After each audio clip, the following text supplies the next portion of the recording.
I used to love it. And here we are in 2022, and email has become one of the biggest impediments to productivity that exist. People who are older still use it. I got an email recently the other day where someone had the audacity to put a whole bunch of caps in an email to me. And there's not many things that chaps my behind, folks. And I didn't mean to say behind, I meant to say something else. But all caps in an email is one of them. So if you want to if you want to get me, a person who's calm and even keel most of the times upset, send me a bunch of caps email and see what's going to happen. Beyond that, though, email it's become the bastion of negative thought, of constant barrages of ads. Here's some tools that I use to prevent that. I have I can't tell you how many filters I have in Google Gmail about spam email. And some of those don't work, so then sometimes making me less productive, I have to go in and reset them because people will change up their emails. But I cannot have a ton of emails in my box.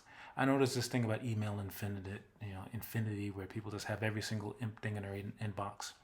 That drives me nuts. It's nuts. I'd rather just delete them all or put them in an appropriate place. Not that all emails are poor. There are emails about good content periodically that are good, but they are few and far between. The novelty of email that I saw when I was younger is gone. It just doesn't exist anymore. And, if you're a different generation, you're probably like, Mr. Winston, which people call me now, like, what the heck is email? Or why am I using that? Why don't I use something else? Why don't I send somebody a WhatsApp or Discord or any one of the other platforms? Even those have become bastions of crap spam crap. The next person who asked me to join Telegram, not that it's a bad platform, it's got lots of great things, but there's so many people who are out there trying to sell me stuff and themselves. It's horrible. It's just horrific. And that's just one platform. But anyway, back to email. Make a filter for it if you're using your personal ones. Make a filter. Take the whole bunch of ones that you got that you consider junky, crappy ones, and then make a filter for that.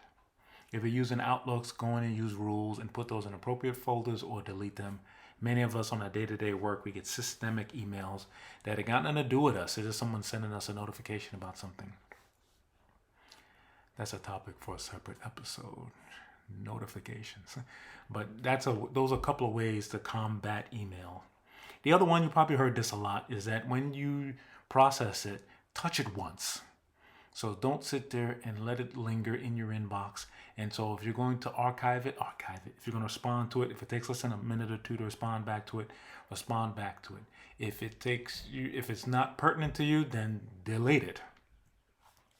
I have people that I work with that I know are not my friends or not my fans who say, oh yeah, I sent you an email and you sent me this 1 or 2 sentences back. Why is that? And that's because I don't write long emails. I just don't. Unless it's an organization that I'm the leader of and it's informational. I do not ask you to do things in emails. Anybody who sends you an email asking you to do something, they're trying to take their to-do list and put it on you. Can you stop that if you're working for somewhere? You can't stop that. But personally, I'm not sending anyone else my to-do list on them. If I ask for your help with something, I'm going to call you. I'm going to have a meeting with you. Or I'm going to request a meeting. I'm not just going to send you a blanket email telling you to do something. So those are couple of my keys around email. Email is not going anywhere for the foreseeable future. It is creating more clutter in all of our lives. It's more cluttering than the newspapers and the paper that I get in the mail, which still exists. That never stopped. It continues. So think about that. Think about when you're sending emails to people, are you pouring into the relationship or are you just trying to get them to do stuff? You're just trying to get to control them. Or you're trying to get to extract from your relationship or your partnership with them. Because if you are, then that's not the most fantastic use of you fostering and building relationships. It just isn't. But if it is, if you are having the ability to work with people and you know that this email might be received well and you use email proper etiquette, you don't have everything in one paragraph. Issue number 3, do not send anyone an email with trying to put everything in one massive paragraph. Most of everyone has gone to English or had English in school. I know that's not grammatically correct. But do not try to do everything and say everything you're going to say in one large, massive paragraph, because somewhere within there is a sentence that means what you're trying to say, but we can't read it because you made it too daggone big. So break it up. When you see emails from me, you'll usually see them in bullet point lines. That's the way I read stuff. I read bam, bam, bam, line, line, line. That way I can understand it. I don't read it like I used to. You know, if I'm going to read a novel, then I go get a novel. I don't want your email to be a novel. So I hope you feel that. I know you all are getting a sense about how I feel about it. Email is a tool to make us more productive, not less. So don't do any of those things that I mentioned. And make sure you're using it as a productive way to help you foster real relationships and partnerships, not trying to control another human being. I will see you again. Take care of yourself.